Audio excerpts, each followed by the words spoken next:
اهلا وسهلا بحضراتكم النهارده في برنامج بابا المجال. بنرحب النهارده ببابا المجال، الضيف اللي موجود معانا النهارده وهو المهندس خالد الشواربي، الرئيس التنفيذي لنادي نيو جيزه. بنرحب بحضرتك. اهلا بيك وشكرا على ومنورنا الفرصه العظيمه النهارده. دي. الله يخليك. للتعريف، المهندس خالد الشواربي هو من قيادات مجال البادل، من الناس المؤثره في مجال البادل، صاحب انجازات كبيره جدا جدا جدا في مجال البادل والمجالات الاخرى. بيقود نادي نيو جيزة بفكر ورؤية جديدة ومتفوقة.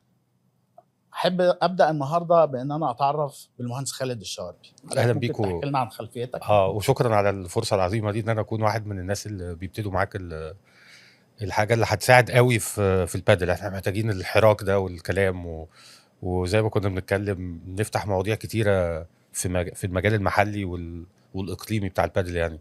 فاتمنى لك كل توفيق ان شاء الله في البرنامج بتاعك او البودكاست.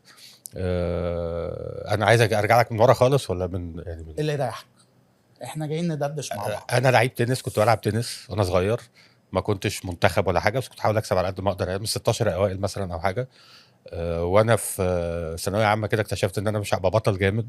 قررت اتجه للتدريب، ابتديت امرن، وكنت عايز وانا بدرب احقق اللي ما حققتوش وانا كلاعب. فالحمد لله حققت كويس كويس كويس كويس مع لعيبه كتير. وبعد كده اكتشفت ان انا قاعد مع زملائي او منافسيني الكوتشز المصريين عمالين كده مع بعضينا اخرنا نلعب البطوله العربيه يعني. فسافرت سنه 2004 اسبانيا. اسبانيا كانت اقوى بلد في التنس، ويمكن لحد دلوقتي اقوى بلد في التنس. ورحت اقوى 4-5 اكاديميات، ونقيت خوان كارلوس فيريرو تنس اكاديمي. مضيت معاهم عقد، مش عقد فرانشايز ولا حاجه، وكان عقد لتطوير التنس في مصر. وهرجع لك ليه موضوع فيريرو ده، لانه مؤثر جدا في البادل. الرحله دي كانت مؤثره جدا في البادل. الكلام ده كان سنه 2004. مضيت عقد مع وادي دجله وقتها. ابتدينا حاجه اسمها فيريرو تنس اكاديميز في مصر، وطلعنا مشروع مهم قوي اللي هو محمد صفوت اللي هو اللاعب اللي بعد كابتن اسماعيل الشافعي وبعد تامر الصاوي. هو لاعب وصل 130 على العالم، ولحد دلوقتي لسه بيلعب. هو ديفيس كاب كابتن. وقعدت بقى اطير اطير اطير في التنس. انا مهندس اصلا، بس ما اشتغلتش في الهندسه كتير. عندي شغل جانبي يعني كده في الكونستراكشن بتاع الملاعب. وقعدت اطير اطير اطير اطير لحد ما وصلت بقى الحمد لله مع راجل ليه افضل علينا كلنا ورؤيه فيجنري خطير، المهندس محمود الجمال. هو اللي بيساعدنا في قياده نادي نيو جيزه ده. طيب ايه بقى قصه التنس ده؟ 2004 انا اتعرفت على البادل. كنت مع فيريرو في اسبانيا، وكانت شارابوفا موجوده، وكان فيرير بيجي وبتاع، وبشوفهم بيلعبوا لعبه غريبه جدا مش فاهمها. الناس بتلعب جوه القفص واحنا رايحين نلعب تنس وبتاع. حاولت وقتها ان انا اجيبها مصر، بس كان الموضوع مستحيل، شبه مستحيل حاولت يعني. تلعب في الوقت ده لعبت هناك واتبسطت جدا، بس وعجبتني جدا، بس لا ايه ده، احنا بتوع تنس. ايه ده اللعبه يعني حضرتك اللي دخلت البادل مصر؟ لا، ونسيت بقى القصه دي خالص. وبعد كده 2014 15 16 في اسماعيل صديق اللي هم جي بادل، وفي امير السماح اللي هم جو بادل، ابتدوا في التجمع. وطلع هايب عالي عالي عالي عالي قوي، وبعد كده نام شويه. جيت انا بقى برضو، ليه بقول لك مهندس محمود الجمال؟ لانه وهو بيعمل نادي نيو جيزه في اكتوبر 2017 رحت له عن طريق ابراهيم زاهر اللي هو كان ماسك مكاني، كان الرئيس التنفيذي بتاع نيو جيزه. قلت له انا عايز ادخل البادل في منطقه 6 اكتوبر. هو موجود في التجمع وظهر عن طريق الشركتين دول بحاجه كويسه جدا، واحنا عايزين نقومه هنا. قال لي يلا وانا معاك واعمل اللي انت عايزه، فول سبورت. وابتدينا اول مشروع اللي هو ان احنا نروح لمستثمر نقول له احنا هنحط الملاعب على حسابنا. الملعب كان ساعتها ب 120,000 150,000 حاجه كده، ولا حاجه. النهارده بيوصل لمليون جنيه. هنحط الملاعب على حسابنا وهنديره، وناخد احنا 70% وانت تاخد 30%. فهو بالنسبه له جرب، وانا هيجي لي شويه فلوس ومش هخسر حاجه. والموضوع طار يعني طلع في حته مختلفه خالص. مين بقى كان معانا في الموضوع ده؟ اهم اتنين في مجال البادل اللي هو خالد ناجي وسيف ابو سنه. انا شغلي كله تنس، كنت بنزل العب جوه الملعب توب سبين، مش فاهم حاجه خالص جوه ملعب البادل. وخالد وسيف كانوا لسه بيبتدوا وبيلعبوا وسافروا يلعبوا بطولات بره. في علاقه سابقه بين خالد وسيف وحضرتك يعني؟ كنت بتمرنهم؟ اعرفهم من التنس. خالد كان طول عمري نفسي امرنه، كان لعيب. انا شايف ان هو في التنس كان لعيب ممكن يعمل حاجات كتيره جدا، بس هو كان في سماش وانا كنت في حته تانية خالص، فما مرنتوش. بس كان عندي لعيبه بتلعب ضده في معظم الاحيان كانت لعيبه بتكسبه، بس هو كان عنده بوتنشال عالي جدا. وسيف برضو كان في هليوبلس وكان عندي لعيبه بتلعب ضده يعني.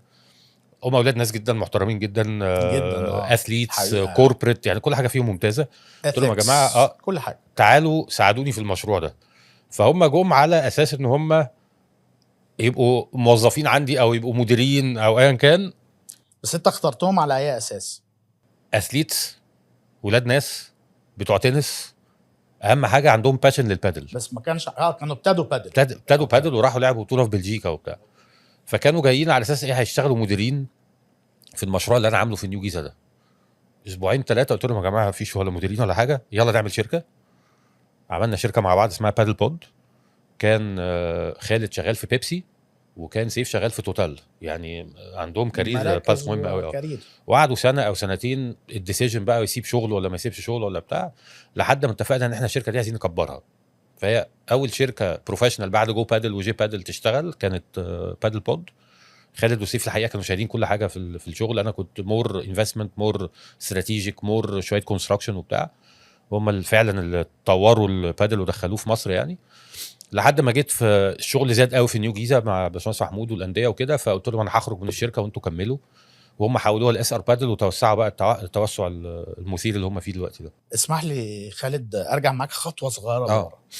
انا كنت بقول انك انت راجل فيجنري صاحب رؤيه، وشفت الكلام ده في تعاملي معاك من خلال نيو جيزه والرياضات الكتير اللي تفوق فيها نادي نيو جيزه. دايما بسمع الفيجن بتاعتك منك وبتعجبني قوي، فاحب اسمعها منك النهارده اشيرت مع الناس اللي بيتفرجوا علينا. وبالاخص الحته بتاعه التركيز على الناشئين والاولمبيك جيمز. بص احنا في مصر كوره، كل حاجه كوره طبعا، بس عندنا بوتنشال، وعندنا بوتنشال في الكوره طبعا. شايفين صلاح وشايفين مرموش وناس ثانيه كتيره طالعه، بس عندنا رياضات تانية ب1% من اللي بيصرف على الكوره ممكن اعمل بطل عالم. بالظبط. طيب احنا شركه يعني مقتدره، ما عندها شويه فلوس، والحمد لله اولياء امورنا برضو الحمد لله مقتدرين. ودي نقطه مهمه قوي. فالتريجر بقى جه فين؟ ان انا بقول للمدربين واللعيبه كل الناس اللي عندنا، يا جماعه انا مش عايزك تبقى جزء من النشاط المحلي، خليك جزء من النشاط الدولي. يعني خلي الكالندر بتاعتك كالندر دوليه، خلي السقف بتاعك السقف الدولي. لو انت لعبتك لعبه اولمبيه بص على الاولمبيكس. لو لعبتك زي التنس، انت عارف التنس الاولمبيكس مش اهم حاجه، الجراند سلامز اهم. طبعا الاولمبيك فخر وعظمه وكل حاجه، بس الجراند سلامز اهم. بص على الناس دول. فابتدينا نقول للولاد الصغيرين بتوعنا انت طريقك، انت النهارده عندك 7-8 سنين، طريقك تبقى بتلعب بطوله عالم سباحه، طريقك بتلعب ويمبلدون، طريقك بتلعب تسافر NBA او ايا كان. هعمل الكلام ده بايه؟ بان انا اقدر اصفر اللعيبه بتاعتي بره كتير، اقدر اصفر المدربين، اقدر اجيب خبرات من بره سواء للمدربين او للعيبه. حققنا ده بقى في 3-4 رياضات لحد دلوقتي، ووصلنا. ايه هم الرياضات الووتر بولو، جمباز الايقاعي، الووتر باليه.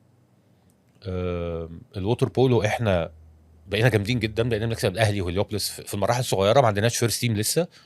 واحنا عندنا القدره ان انا اروح اشتري 5-6 لعيبه جامدين واعمل تيم. مش عايز اعمل كده، مفيش رساله للعضو بتاعي، مفيش رساله للطفل الصغير بتاعي.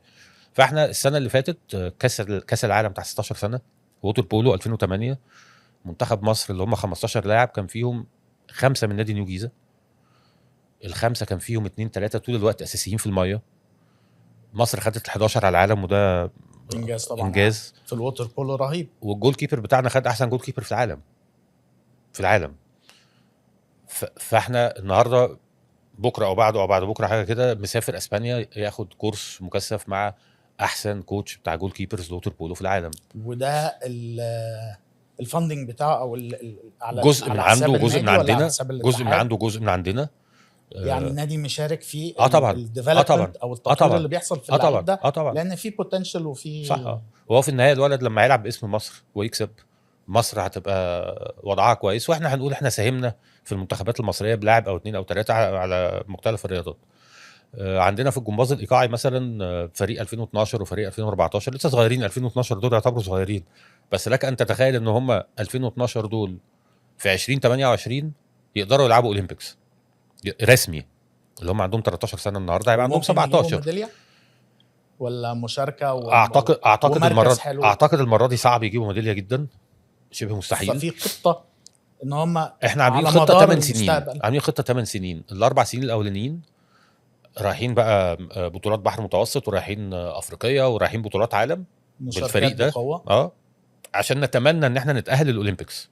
لو تاهلنا نعمل اللي نقدر عليه، لو ما تاهلناش الاربع سنين اللي جايين نحاول بقى نعلى. هتبقى الناس ساعتها عندها 23 سنه او 22 سنه في 2032 يقدروا بقى يا مسهل يعملوا مركز. والكلام ده كمان بالاتفاق مع اللجنه الفنيه في الاتحاد، يعني مش ماشيين لوحدنا كده يعني.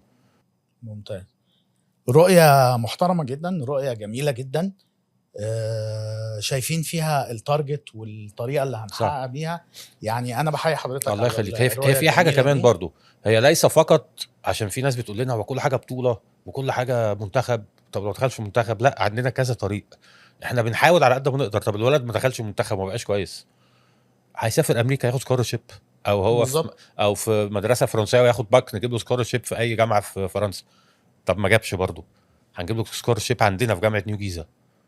طب ما جابش، بقى بني ادم سوي رياضي، عنده انجازات في حياته تساعده لما يكبر، اختيارات كتير وقادر على تحقيقات جداً كتير فالهدف ليس فقط البطل، الهدف البني ادم الرياضي، ان احنا نطلعه يبقى نقدر نساعده على مواجهه مصاعب الحياه. وعجبني قوي قصه التركيز على الناشئين. لما حضرتك بتقول انا ما عنديش فريق اول ولا في الكوره عندك فريق اول ولا في بس هتوصل للحته دي. بس هتوصلها بقاعده الناشئين بتاعتك. صح. انت بتوسع قاعده الممارسين وقاعده الناشئين، وهتوصل بيهم لحاجه كويسه. صح. وطبعا قصه ان ما بتجيبش لعيبه من بره وبتدي الاولويه لعيبه النادي، ده فكر محترم جدا. بشكر حضرتك. الله يخليك.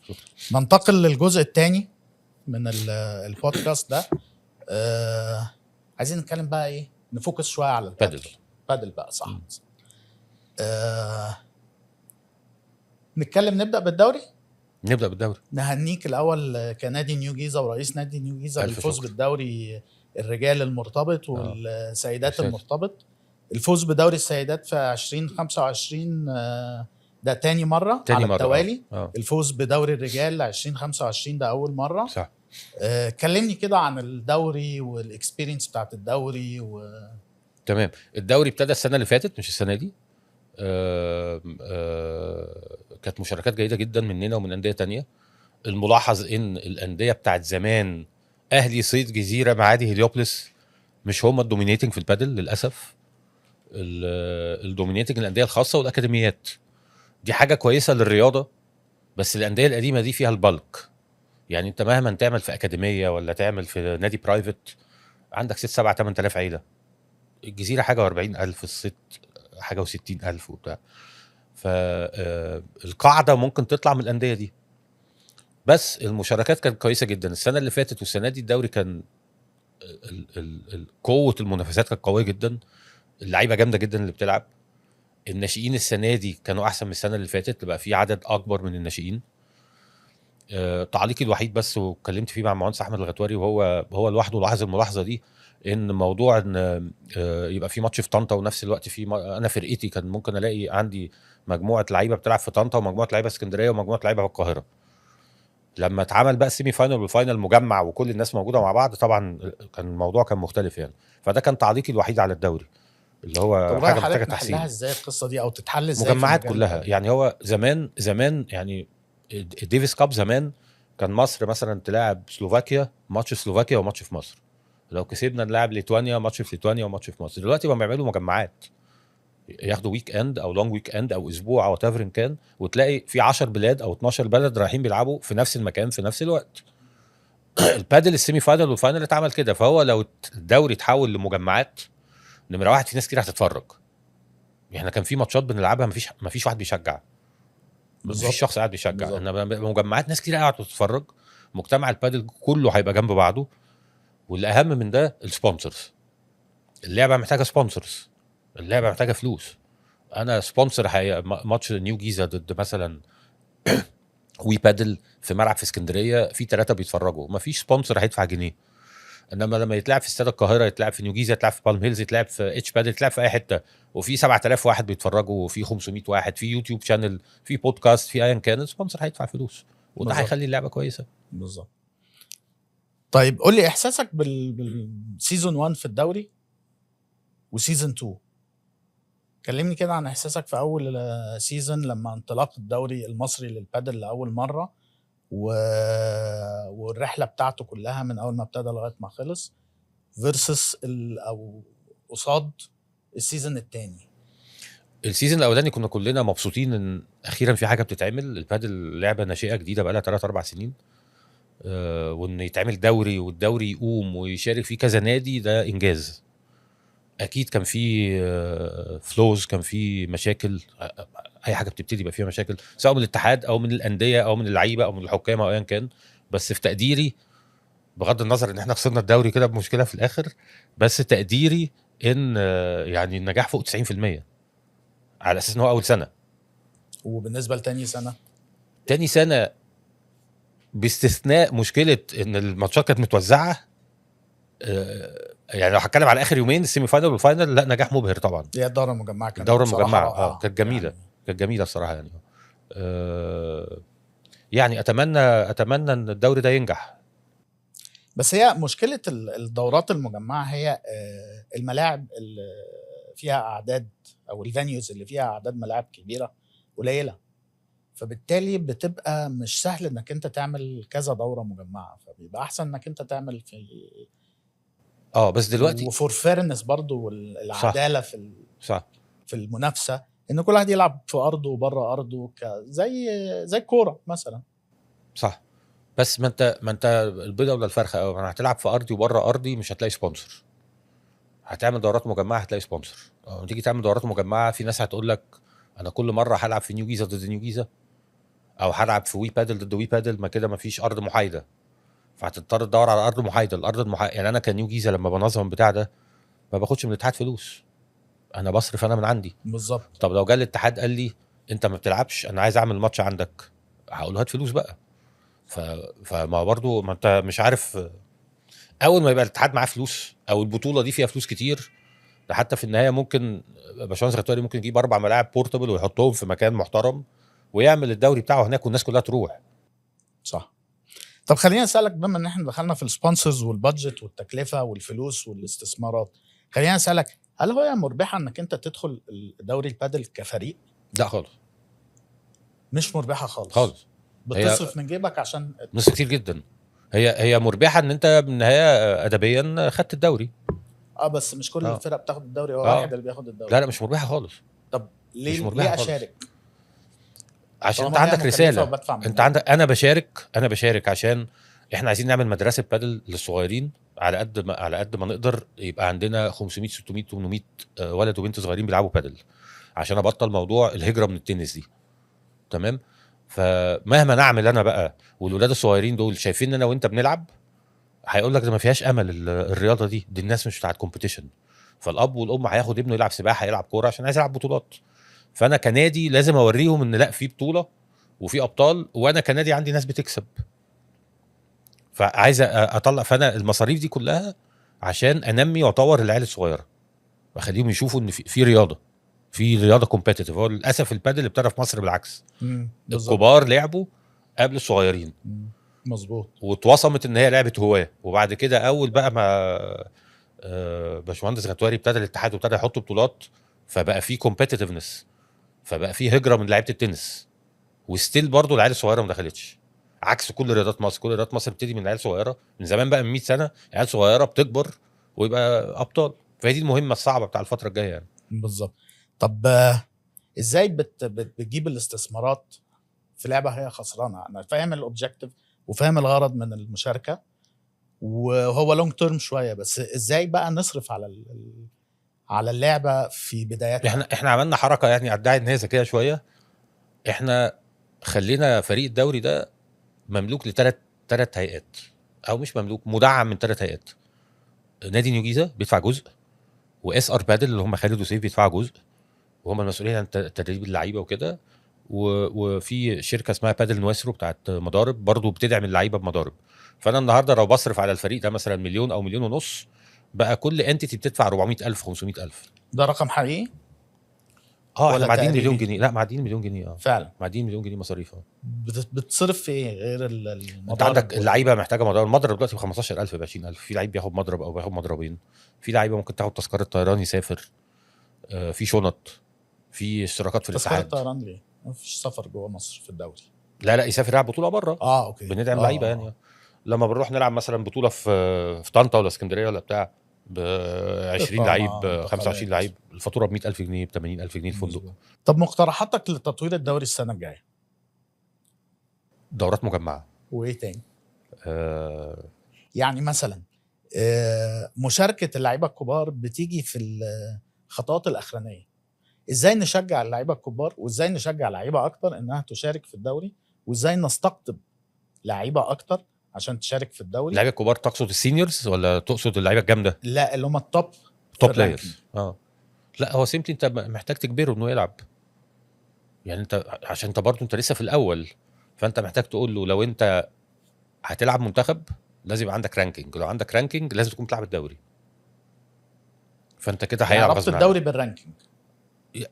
لو هو اللعيبه مش متحمسه هو او حاليا الرانكينج مش مربوط مش بالدوري. مربوط. مش شرط يبقى بس ممكن في اسس اختيار اللعيبه للمنتخبات والسفر، اللعيب امله في النهايه يسافر مع المنتخب ويبقى عنده دعم من الاتحاد. لازم اشوفك في الدوري. لو هو عايز يدعم الدوري ده او يديله فلوس عشان يلعب الدوري، ما هو لعيب في النهايه بيلعب عشان الفلوس. عشان فلوس بالظبط. وده برضو بياخدنا في نقطة ازاي ان احنا نستقطب سبونسرز اكتر في مجال البادل. مازال البادل هو طبعا هو لعبة بومينج في العالم دلوقتي، وبومينج في مصر، وبتكبر بشكل كبير، وبتجيب قاعدة، بتزيد القاعدة والممارسين والمحبين والمتفرجين على اللعبة عمال بيزيد. بس في نفس الوقت مازال لسه ما وصلتش للأرقام الفيورشيب اللي تخلي السبونسرز يصرفوا عليها. زي التنس مثلا، التنس جوائزه معديه جدا بره مصر بارقام رهيبه وسبونسرز رهيبه. ازاي نوصل للحته دي في حته ان احنا نستقطب سبونسرز عشان نصرف على الفرق ونزود قاعده الانديه الاكاديميات اللي بتمارس اللعبه وبتشارك في الدوري، ونشجع اكتر ونقدر ان احنا نعمل ندعم الفرق والانديه واللاعبين عشان يشاركوا في الدوري ويزيد مشاركات. هقول لك بقى على مفاجاه باحتكاكنا ببريمير بادل. على فكره بريمير بادل دي شركه قمه في الاحتراف، يعني هي مش هيئه بتنظم بطولات، هي كوربريت يعني. فكان في بطوله ايطالي ميجر اللي هي في مقام ويمبلدون مثلا او رولان جاروس او حاجه، لسه خلصانه. مجموع جائزه 550,000 يورو على ما اظن او 600,000 يورو. ويمبلدون 74 مليون. يعني هو في حته ثانيه خالص، في حته ثانيه خالص. اللي بيكسب بطوله ويمبلدون بياخد 2 مليون وشويه، هنا بياخد 54,000. فهو الفرق كبير قوي. بس لما تيجي تبص على عايزين نقفل الجاب دي، عايزين نقربها. طبعا صعب نوصل للتنس غير مع وقت محتاج طويل سنين، جدا محتاج جدا. عشرات السنين. بس عايزين نقرب. بس عايز اقول لك على حاجه. كل البي اند الز بتاعت التنس والبادل بره مصر، لما تيجي تبص على الايراد، السبونسر شيب لا يتعدى 30%. الفلوس كلها من التيكتنج. يعني انت لما تلاقي بطوله بادل بتتلعب في باريس ولا بتتلعب في المكسيك ولا في الارجنتين ولا بتاع، وتلاقي السيمي فاينل بيحضروا 16,000 واحد. ده في نون جراند سلام. لا بتكلم على البادل دلوقتي. بتكلم على البادل. خلاص. فهو التيكتنج من 50 ل 70% من الايراد. طيب تعال بص، احنا عملنا بطولتين بريمير بادل. ده سؤال جاي. هو انا اول سنه كان عندي 2500 كرسي، الفاينل كان فيه 1000 وشويه. تاني سنه قلت خلاص هخليهم 1500 كرسي، اتباعوا كلهم، وكان فيه ويتنج ليست وكان فيه خناقات وبتاع. بس يعني لو كنت خليتهم 2000 كانوا هيتملوا 2000 ونص مش شرط. طب النهارده مصر فيها اكتر من 200,000 واحد بيلعبوا بادل، فعليا اكتر من 200,000 واحد بيلعبوا بادل. ازاي ما فيش 1000 واحد بيتفرجوا على الماتشات؟ وازاي انت النهارده لما بتسافر اي بلد بتدفع تذكره طيران وبتدفع فندق وفيزا وسفر وتخرج بره بلدك وبتاع، وبتشتري تذكره ب 100 يورو، ب 120 يورو، ب 80 يورو. تيجي في مصر 1000 جنيه تلاقي الناس بتتخانق معاك. 1000 جنيه ده يعني اقل من 20 يورو، 18 يورو، وقاعد في احسن مكان بتتفرج على توب 10 ابطال عالم. ففي مشكله في الفيور شيب عندنا زي ما انت قلت. في مشكله، انا مش عارف سبب المشكله دي ايه. اوكي. انا بطولتي مصاريفي كتير جدا. احنا بنصرف 30 مليون جنيه. السبونسرز لو عملنا ايه بنجيب 15 مليون 17 مليون. ما بيغطيش. مش ممكن. انا دي بسبونسر، مفاجاه، انا بخش كنيو جيزه بحط فلوس من عندي. دي مفاجاه. انا اه كنت متخيل انها بتغطي لا وبتجيب لا يمكن، مصاريفها على نو الاقل. بس انت مش النهارده كسبانه بس. لا بس النهارده السبونسرز بتوعنا، انا بتكلم احنا عندنا اورنج وعندنا البنك العربي الافريقي، لما يديني 5 مليون جنيه دي فلوس كتيره جدا. طبعا كتيره جدا طبعا. على اي رياضه يعني. بعدينا بقى الكوره، يعني بعد كده يدفع ملايين في صح. الكوره. فالرقم اصلا كبير جدا ومش مغطي. ليه؟ لان البيزنس ده تغطيته من التيكتس. التيكتس هي الاساس. لما ببص انا بقى على بطوله مدريد، على بطوله ميلانو، على بطوله كذا، الاقي التيكتس رقم كبير قوي كده، والسبونسر شيب رقم محترم وكل حاجه. بس ريفينيو تيكتس اعلى من ريفينيو السبونسرز. كتير. دي مفاجاه كتير. بالنسبه لي الحقيقه. اه انا كنت متخيل ان كتير. في مجال البادل، في مجال التنس، ان السبونسرز هو اللي بيغطي نو. التكلفه. البطولات الضعيفه اللي بتتعمل في حتت نائيه ما فيهاش جماهير كتير، في عنصر مهم قوي قوي قوي البلديه بتدفع. المونيسيباليتي اللي هي الحي او البلديه او الجهاز بيضخ فلوس كتيره جدا.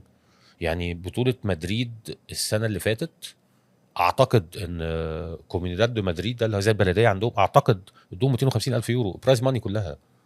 اتفضل برايز ماني بتاعتك. بس عشان تزود البرايز ماني وتقرب من التنس انت محتاج سبونسرز، لان التيكتس لا طبعا بقى دي قصه آخرها. ثانيه. لا دي قصه ثانيه خالص. انت بقى انت جلوبالي طبعا حقوق بس يعني في حاجات جلوبالي عشان البادل يوصل للتنس انت محتاج طبعا سبونسرز، محتاج الرياضه تقوى شويه، بس هي ماشيه في السكه المظبوطه. ده هينقلنا للحته التانية اللي انا كنت عايز اتكلم فيها، واللي انت حضرتك ابتديت فيها، اللي هي البريمير، النيو جيزا بريمير البي 2 اللي اتعملت السنه اللي فاتت لتاني مره. وده انجاز جميل جدا جدا. انا شخصيا تشرفت بان انا اشتغلت مع حضرتك في البطوله دي على سكيل صغير ممثلا للاتحاد في الوقت ده. بس شفت اداء تنظيمي اكتر من رائع. شفت قدره تنظيميه تضاهي وتماثل العالم كله، يعني تمام. كل البطولات الكبيره اللي بنشوفها. فانا الحقيقه يعني احب اهني حضرتك على التنظيم بتاع السنه اللي فاتت، ونتكلم شويه عن الحته دي. كنت عايز اتكلم على التيكتنج برضو. حضرتك اديتنا فكره عن التيكتنج والاودينس اللي كان موجود في المدرجات والكلام ده. بس هندخل في الحته المهمه اللي هي اثرت برضو على التيكتنج، اللي هي التوب 6 بلايرز اللي ما جوش السنه اللي فاتت. احكي لنا قصه ايه اللي حصل وليه ما جوش، واحنا فين من المشكله بتاعه التوب 150 بلايرز دلوقتي اللي هي تفاقمت وبقت توب 150، وهل ده يخليك تفكر في انك انت تعلي الليفل بتاع البطوله لبي 1 السنه الجايه، ولا ده مش وارد، ولا في يعني اديني كده راي حضرتك في الحته دي. وكلمني عن تنظيم البطوله السنه اللي فاتت. انا شفت تيم رهيب. حضرتك قدرت تبني التيم رهيب في التعاون والتيم وورك والكابابيليتيز، القدره على التنظيم. برضو احب ان انا حضرتك تدينا فكره عن ازاي بنيت التيم ده، وازاي وصلت للحته دي من النجاح ما شاء الله في تنظيم بطوله عالميه، واحده من 24 بطوله في مجال البادل الكبرى في العالم. الحمد لله. هو السر بتاع التيم بتاعنا ده ان كل واحد ماسك حاجه ان شاء الله يكون مسؤول عن الاقلام. هو رئيس مجلس اداره الاقلام ياخد فيها القرارات اللي هو عايزها. فاحنا بنعمل ايه؟ بنعمل فيري بيج ميتنج لكل الناس اللي شغاله في البطوله، وبنقسم بقى طبعا ديبارتمنتس وزونز ومش زونز وبتاع، وبندسكاس مع انا بيرسونالي بدسكاس مع كل واحد عايز ايه. فهو يرجع يسالني السؤال يقول لي لا انت عايز مني ايه، فاقوم شارح انا محتاج التيكتس تتعمل بالطريقه دي، السبونسرز بالطريقه دي، الموكات بالطريقه دي، العربيات كذا. بنتكلم في كل تفصيله لحد الكوبايه يتحط عليها لوجو عامل ازاي. وبعد كده هو السر بقى الديليجيشن. اعمل اللي انت عايزه، جود لك، اعمل اللي انت عايزه، اغلط وانا في ظهرك، ما تغلطش هسقف لك، ما تغلطش هسقف وانا في ظهرك. دي مش موجوده في الكالتشر بتاعتنا. لا في ظهره. ليه بقى؟ لان انا هو الموضوع مرعب. انت اول سنه جاي لنا ال100 الاوائل كلهم جم اول سنه. هشرح لك تاني سنه ايه اللي حصل. واحنا مضينا العقد قبل البطوله ب5 اسابيع. 5 اسابيع. يعني انت متخيل يعني ايه 5 اسابيع؟ اول مره ولا تاني مره؟ اول مره. اللي هي 2022 و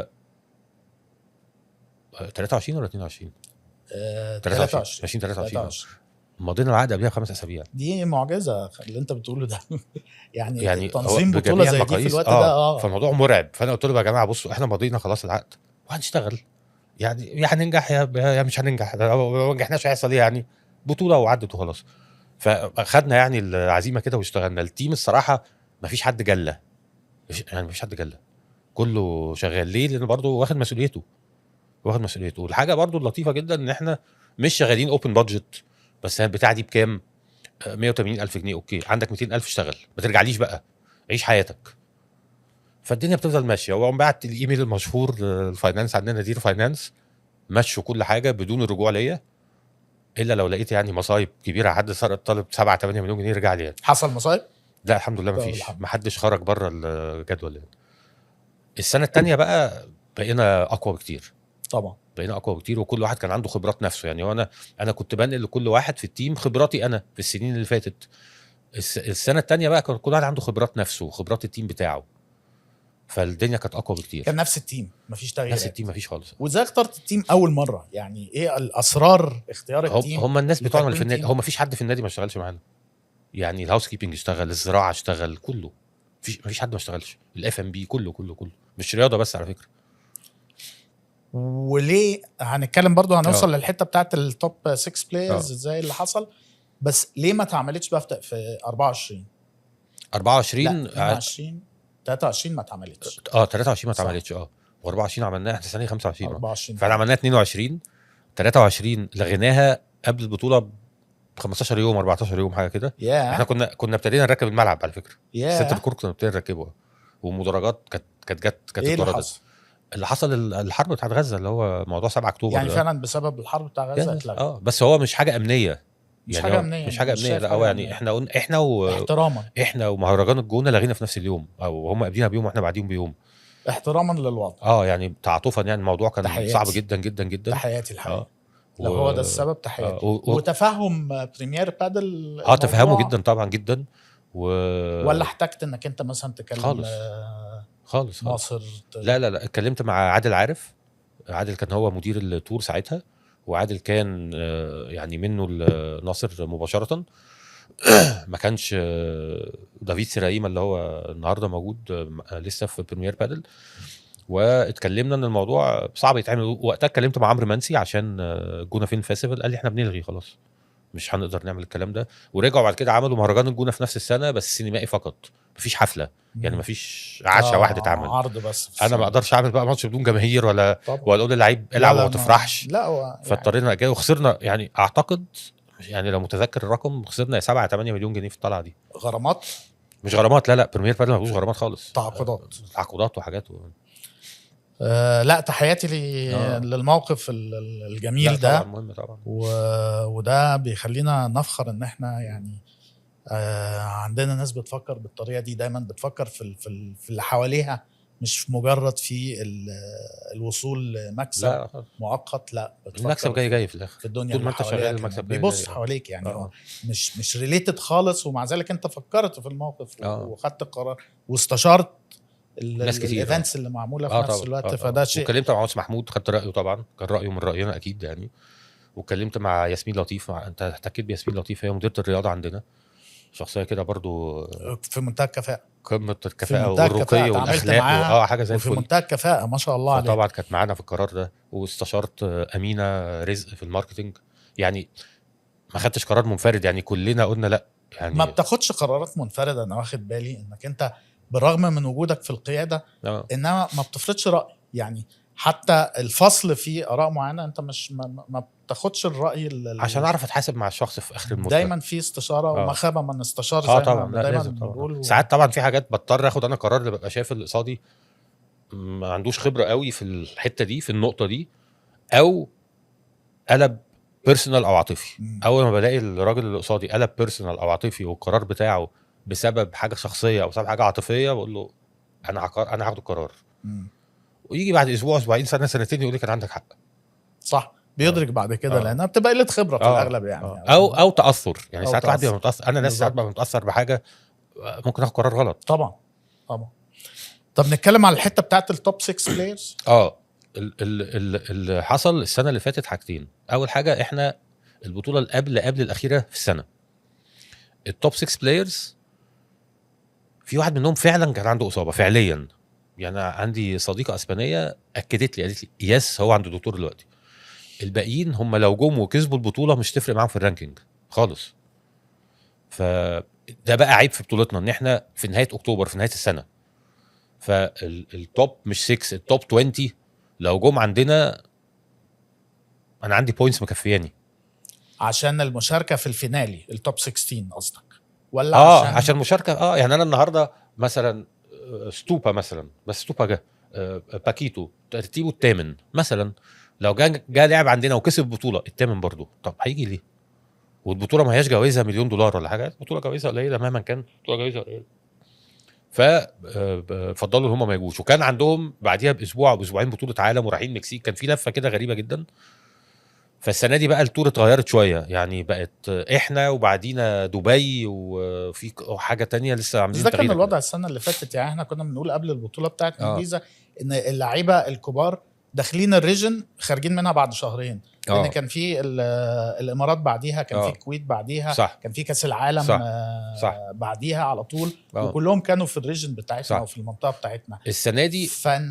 فهل هي كانت، يعني خليني ابقى صريح مع حضرتك، هل كانت احنا عايزين نريح، احنا التوب 6 بلايرز عايزين نريح ومش هتفرق معانا في الرانكينج في حاجه، ولو احنا السته ما رحناش فاحنا السته مش هنتحرك ولا هنختلف في اي حاجه، ما فيش ديدكشنز، ما فيش اي حاجه ولا كانت موقف ترتب عليه بعد كده ان وصلت لل 150 توب بلايرز ما بيشاركوش في البي 2؟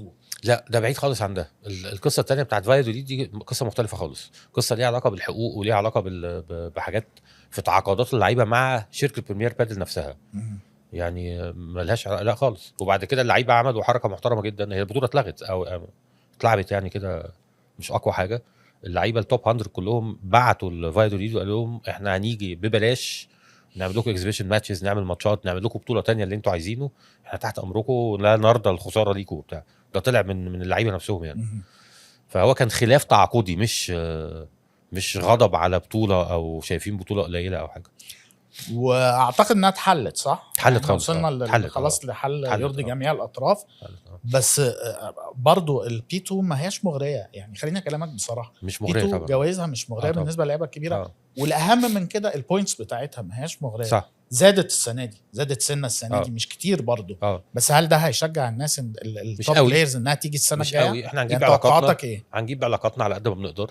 عندنا سبونسرز دوليين بيحاولوا، مثلا انا عندي سبونسر شيب مضرب او حاجه، فبنحاول نخلي شركه المضارب تجيب اللعيبه بتاعتهم وهكذا. يعني بنضغط على قد ما نقدر. غتواري بيساعد جامد، بيكلم اللعيبه بنفسه، بيعمل لوبينج وبيعمل يعني على قد ما نقدر. وبريمير بادل نفسهم بيساعدوا. تدفع عشان تجيب، مش هندفع لهم فلوس لا، بس بالعلاقات. علاقات. يعني ما اعرفش انت تعرف ولا لا، احنا عملنا ماتش قوي جدا في المتحف في الهرم السنه اللي فاتت. ما فيش ولا لعيب خد ولا جنيه ولا يورو خالص، كلهم بالعلاقات بالظبط. والماتش كان كويس جدا، وكان في مارتيتا بتلعب وصوفيا بتلعب ابطال عالم وناس جامده جدا. والسيت اب كان ممتاز. ممتاز. اي ماتش زي ده يتلعب انت 100,000 يورو على الاقل عشان تعرف تجيب اللعيبه دي على الاقل. احنا ما دفعناش حاجه خالص، فهو ده كله بيبقى بالعلاقات. فاحنا هنحاول السنه دي على قد ما نقدر بالعلاقات نجيب. كنا بنتكلم مع بريمير بادل احنا نخلي البطوله في مارس، كل سنه نخليها في مارس. اقوى لينا لان طلعت السنه كل اللعيبه عايزه تلعب، بيجمع بوينتس لسه. مين بقى سبونسر هيدفع لي اكتوبر نوفمبر وبعد كده يجي يدفع لي في مارس تاني بعدها ب5 شهور؟ مستحيل للنقله الاولانيه. فلازم يعني تضرب سنه. مستحيل بقى. لو في دروب سنه هخرج بره الكالندر، ما ينفعش بالظبط، لانك انت اوريدي ضربت سنه كانت جاستيفايد مبرره. فما حدش قدر يتكلم انك كنت تعملها تاني هتبقى صعبه. فانا النهارده ان انا اجي في اكتوبر عايز الم 30 مليون جنيه واجي في مارس الم 30 مليون جنيه، هجيب 60 مليون جنيه منين؟ طب هنشوف ايه جديد السنه الجايه في نيوجيزا بريمير بي؟ عندنا فكره كده بنعملها يعني مختلفه عن فكره المتحف، بس لسه بتطبخ. طب مش هتدينا اي هنت عليها؟ ولا هم مجهزين لي 3 افكار. انا عندي فكره في دماغي لسه ما قلتلها لهمش، اللي هو تيم الرياضه والماركتنج اللي هم ياسمين وامينه بيقعدوا يفكروا مع بعض شويه حاجات كده. فهم عندهم فكرتين او 3 وانا عندي فكره. هنقعد مع بعض ونشوف بقى انهي واحده هتطلع. انا متاكد ان هيطلع حاجه كويسه جدا. إن شاء الله. باذن الله. طب سؤال مهم قوي. احنا اتكلمنا عن البطوله هي بي 2. هل لو حصل اي تعاون مع الاتحاد نقدر نعلي البي 2 تبقى بي 1؟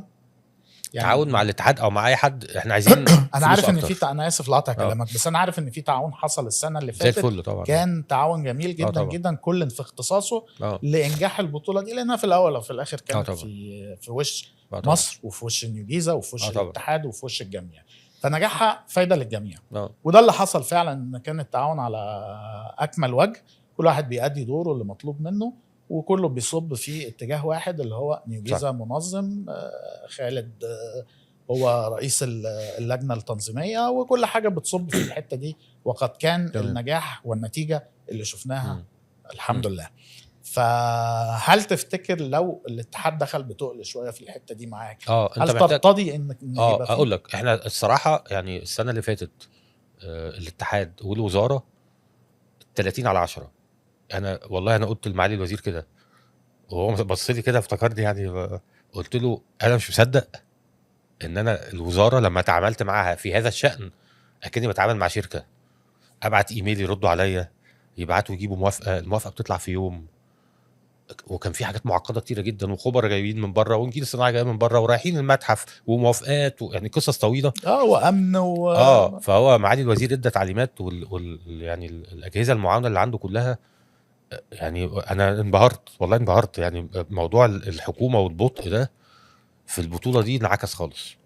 يعني بس انت البطوله دي عشان تنجح انت محتاج دوله، يعني زي ما قلت لك فرنسا، ايطاليا، اسبانيا، اي بلد من دول الحي بيدفع فلوس 100,000 200,000 300,000 يورو، غير السبونسرز، غير التيكتنج. احنا ما عندناش حد. انا القانون المصري بيجبرني ان انا لما انظم بطوله ادفع فلوس للاتحاد، اللي هي رسوم تنظيم البطوله، سواء بطوله محليه بطوله دوليه ايا كان، نسبه من الجوائز. فانا النهارده عندي بطوله بتكلفني 30 مليون جنيه، الدوله بتديني صفر، بتديني مساعدات وقوه طبعا حاجه ممتازه وموافقات، بس بتديني ماليا صفر، وبتطلب مني ان انا ادفع فلوس. في زمان كان في هيئه تنشيط السياحه ممكن تديك مثلا 50 اوضه ببلاش في فنادق المملوكه ليها او ايا كان ممكن تطلع فلوس. فهي الدوله ممثله بقى في الوزاره او وزاره السياحه او الاتحاد، لو طلعت فلوس لا نقدر نطلع لبي 1 ونقدر نبقى اقوى بطوله بي 1. احنا اول سنه كنا بي 1 بالظبط، بس كان رجال بس، فانا كنت قادر ادفع الفلوس. دلوقتي رجاله وستات، مش هقدر ادفع فلوسي كلها. طيب دي اعتقد ان احنا ممكن نفكر في الموضوع ده ونتجه فيه وندرسه، لان هي هتبقى فرصه كويسه ان البطوله تبقى احسن. طيب ننتقل لنقطه تانية، وهي هل تعتقد ان حقوق ازاي ننشط حقوق البث والتلفزيون والانترنت، وان احنا الماتشات تتعرض فتجيب ريفينيوز وايرادات انا مبسوط فيهم. ماتشات بريمير بادل مملوكه لبريمير بادل حصري، انا ماليش حتى ولا نسبه حتى ولا حاجه خالص. اوكي. وكان بي ان سبورت، ودلوقتي ماضيين عقد مع ريد بول تي في، وريد بول بتدفع لهم فلوس، وبي ان سبورت كانت بتدفع لهم فلوس، فالدنيا كويسه. احنا حاولنا اول سنه بس ما لحقناش، وتاني سنه مش فاكر ايه اللي حصل في الملف ده بالذات، ان احنا ناخد اشاره ونذيع على اون سبورت او نذيع على قناه فضائيه مصريه او ايا كان، بس ما جاش موافقات للاسف. جميل. دلوقتي هنتكلم بقى على حته اخرى، نبدا ولا عايز تتكلم على اي حاجه في الحته دي؟ لا براحتك. عايز اتكلم في حته اخرى، وهي مستقبليه شويه، يعني هتكلم عن تطوير لعبه البادل ان جنرال. عايز ابدا بحته صغيره، احب ان انا استكشف رايك فيها ورؤيتك وخطتك في الحته دي. نجاحات المهندس خالد الشواربي المستمره في مجال البادل ومجال الرياضه في العموم ما بيخليكش تفكر في انك انت تدخل العمل العام اكتر في مجال الرياضه؟ بمعنى لا خالص. تدخل في رئاسه او في تشكيل اتحادات العاب من الالعاب اللي انت ماشي فيها كويس وناجح فيها؟ لا خالص. اقول لك ليه بقى، اقول لك ليه. القصه معقده جدا. وانا صعب جدا اشتغل في حاجه ما باخدش فيها قرار فوري. انا الشركه اللي انا فيها مفوض اخد قرار فوري، قطاع خاص واتحاسب عليه، يعني اتحاسب عليه سواء بالسلب او بالايجاب، بالظبط. بس باخد قرار وانا مسؤول عنه. في الاتحادات هو القرار الفوري ده شبه مش موجود يعني، unless كان قرار فني، يعني هنزل لعيبه اطلع لعيب، وعمره هتبقى شغلانتي، دي شغلانه الهيد كوتش او اللي ماسك اللجنه الفنيه. انا لما بقعد مع غتواري بيصعب عليا. الراجل بيبقى مثلا عايز يصفر لعيب تذكره ب 15,000 جنيه مثلا، هو ممكن يدفعها من جيبه.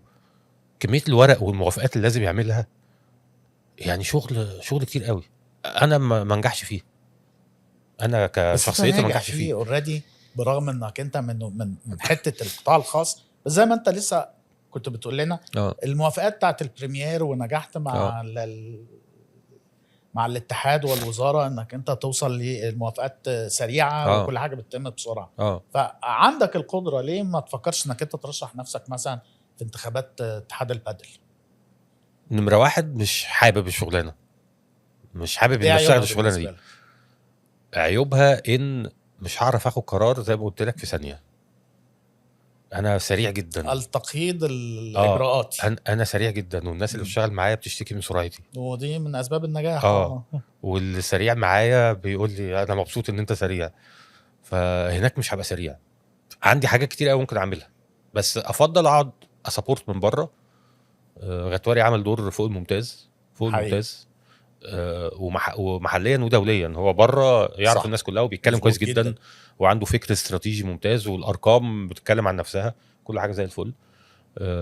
هو محتاج ناس معاه كمان تساعد، هو معاه تيم كويس جدا، المجلس بتاعه محتاج ناس كتير قوي تساعده. هو اصله هو مش بيدير اتحاد، هو استغفر الله العظيم، لا مش بيخلق، هو بيأسس لعبه فروم سكراتش.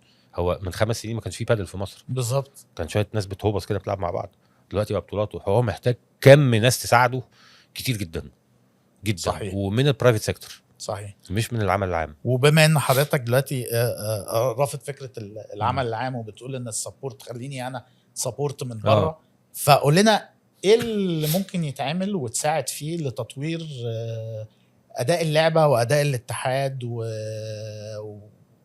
وتحسين وجود اللعبه في وسط الرياضات المختلفه المؤسسه من زمان وموجوده وليها قاعده جماهيريه. بص هقول لك عناصر اللعبه بطولات موجود، يعني في 2 تورز موجودين، واحده رسميه وواحده خاصه.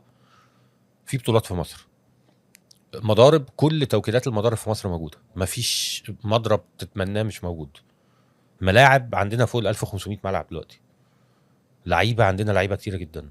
هل 1500 ملعب ده كافي؟ انا اسف لقطع كلامك. عدد كبير قوي، لا عدد كبير قوي. انت النهارده ما بقاش في ويتنج ليست في اي ملعب، يعني في اي حته عايز تلعب فيها هتلعب يعني.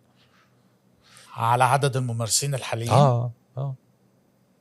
احنا مش ملايين، احنا 200,000 واحد بيلعبوا ولا حاجه يعني. النهارده ما بقاش لما حد بيجي يقول لي اعمل مشروع ملاعب البادل ده، بقول له مش تكسب كتير قوي، غير من 5 سنين و4 سنين كان فلوس كتير قوي يعني. خلاص، فزي ما قلنا العناصر دي، المدربين موجودين، الدعم من الاتحاد موجود، بيجيب بوتزوني وبيجيب خبر من بره، ماشي قليل مش كتير بس موجود. ايه بقى اللي مش موجود؟ ايه الحاجه الوحيده اللي مش موجوده في البادل؟ اللعيبه. بالظبط. انا عندي ناس في سني وسنك بيلعبوا بادل، بنهرج مع بعض وبنتبسط وبنغيظ بعض وبنعمل بطولات مع بعض، وعندي كم مهول من لعيبه التنس دخلت البادل وبقوا ابطال بادل. وغتواري عامل مشروع يعني محترم جدا، اللي هو روت 1000 ده، عايز يبقى عنده 1000 لعيب.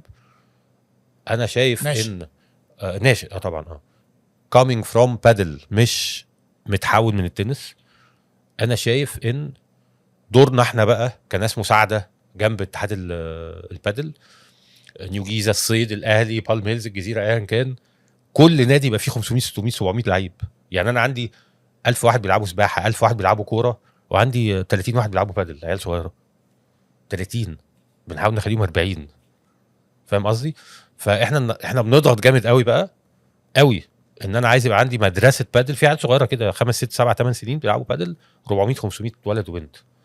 لو كل نادي عمل زي كده هيبقى عندي 20,000 واحد في مصر، ده 10 انديه، صح، 20 نادي، 30 نادي، وعندي 20,000 عيل صغير بيلعبوا بادل. ده المستقبل، ده ال 5 to 10 years اللي جايين. اللي بيحصل دلوقتي لعيبه التنس، احنا عندنا ولد عضو في النادي اسمه عادل الصحن، من 3 سنين او من 4 سنين كسب بطوله الجمهوريه في التنس تحت 14 سنه او تحت 12 في النادي نيو جيزه.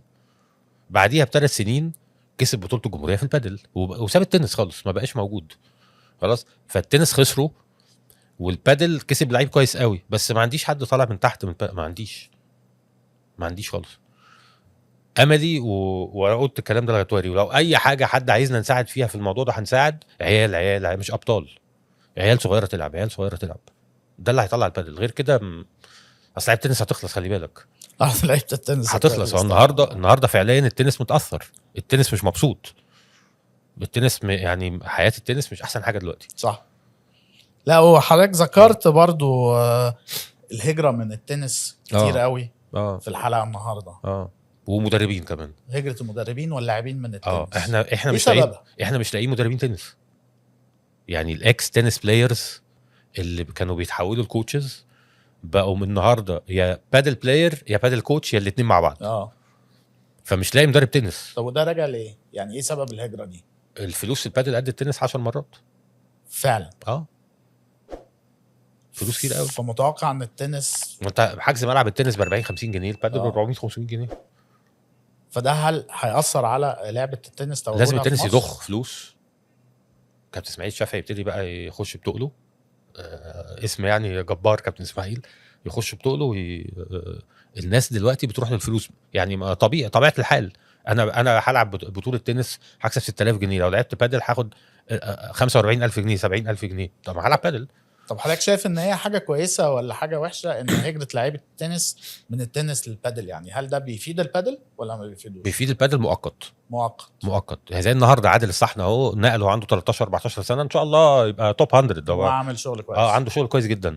طب مين طالع تحتيه من البادل؟ ما فيش حد. في شويه لعيبه صغيرين بيلعبوا بادل برضه جايين من التنس. كام واحد بقى بادل اونلي؟ قليلين، النسبه قليله جدا. لما تروح بقى اسبانيا، تروح ايطاليا، تروح فرنسا، اي بلد من البلاد دي، لا هو كله طالع المتحولون لا ما يتعدوش 10%. يعني نفتح ولا نقفل المحبس بتاع هجره لعيبه التنس؟ سيبه، بس افتح المحبس التاني الكبير ده الاهم. انت لما يجي لك 100 لعيب من التنس قصاد 1000 او 1500 طالعين من البادل، خلاص النسبه مقبوله. انا مقتنع باللي حضرتك بتقوله جدا جدا. طيب خلينا نروح لسؤال اخراني، سؤال خفيف كده نختم بيه الحلقه ان شاء الله. السكواش زي ما بيقولوا في حته تانية، صح؟ السكواش المصري في حته تانية. كل الناس لما تيجي تتكلم حد عن البادل يقول لك طب البادل عامل ايه؟ هل هو زي السكواش؟ فبتقول له لا. فبيسألك سؤال، طب امتى او هل ممكن البادل يبقى زي السكواش في حتة تانية؟ هل هنقدر نوصل للحتة دي؟ ممكن نبقى في حتة تانية، بس عندنا سقف كده صعب جدا، هو اسبانيا والارجنتين لسه لان بقى لهم 60 سنة بيلعبوا بادل لوحدهم.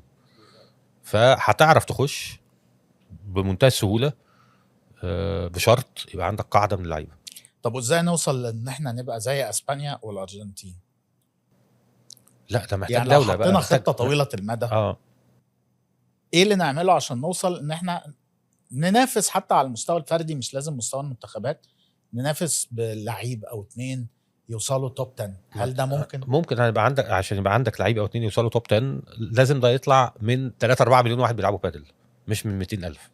صعب قوي يعني. ممكن تبقى محظوظ لو عندك يوسف حسام او عادل الصحن او جورج او اي حد من دول، ممكن تبقى محظوظ، انما النسب مستحيل. طب ولو عندنا حد محظوظين فيه يعني هنتجه للمنهج العلمي اللي يوصلنا كمان 5 أو 10 سنين يبقى عندنا لعيب و2 في ال10 الطب.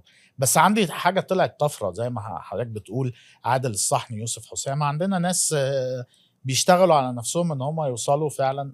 ازاي نinvest في الناس دي ونستثمر في الناس دي ونعمل لهم ونمهد لهم الطريق ان هم يوصلوا للي هم عايزينه واحنا عايزينه في نفس الوقت؟ نمرة 1 فلوس كتيرة، مش اقل من 2 مليون جنيه في السنة للعيب، ما بين كوتش، لازم كوتش اجنبي يبقى قاعد معاه طول الوقت، كوتش منفرد، كوتش شخص، او يعني حد يبقى بيلف معاه مثلا 26 اسبوع في السنة 30 اسبوع في السنة او ايا كان. الكوتش ده ممكن يبقى سيف ابو سن، على فكره سيف عالمي، سيف شاطر طبعا جدا طبعا مفيش كلام. خلاص. بس سيف لازم يبقى معاه حد بقى بيسنده شويه من اللي تشتغلوا مع التوب 50 او حاجه عشان يخش في الحته دي. ومش اقل من 20 اسبوع بره مصر بيلعب بطولات. يعني هو لازم يتواجد مع اللعيبه الجامده. انا احسن لعيب في العالم جبته في مصر، وهجيب له احسن مدرب يمرنه في مصر، وبعدين ما هو مش هيشوف اللعيبه، فلازم يفضل جوه اللعيبه دول، يلعب معاهم بطولات 20 24 اسبوع في السنه، ويتمرن معاهم 8 اسابيع 6 اسابيع في السنه، فتبقى حياته كلها بره مصر. دايما بقول البادل في حته طبقيه شويه. دايما الليفل الاي مش ممكن هياخد صح. حد من ليفل بي يلعبه. فازاي برضو نقدر نخلي او نقنع ان اللعيب ده بوتنشال وعايزين نحطه يلعب ويحتك كتير مع اللعيبه الجامده دي؟ يا جماعه ازاي نعمل كده؟ هتستغل علاقاتك بقى، يعني شويه وايلد كاردز، على شويه تدفع فلوس، على شويه معاك كوتش شاطر يعرف لعيب كويس فيلعبه معاه لحد ما يخش. انا خلصت اسئلتي، لو حضرتك عندك اسئله او في حته انا ما اتكلمتش فيها لا احنا اتكلمنا في كل حاجه. تتكلم فيها، انا تحت امرك. لا احنا اتكلمنا في كل حاجه، وعايز اشكرك ان انت بتساعد الرياضه دي، انا اللي واتمنى بشكر ان حضرتك انت والله على تواجدك معانا الله والسبورت. يخليك الله يخليك. نورتنا خالد بيه، شكرا لك، وتشرفنا باللقاء شرف ليا. الجميل اللي من القلب ده. شرف ليا وتحياتي. شكراً. تحياتي، شكرا.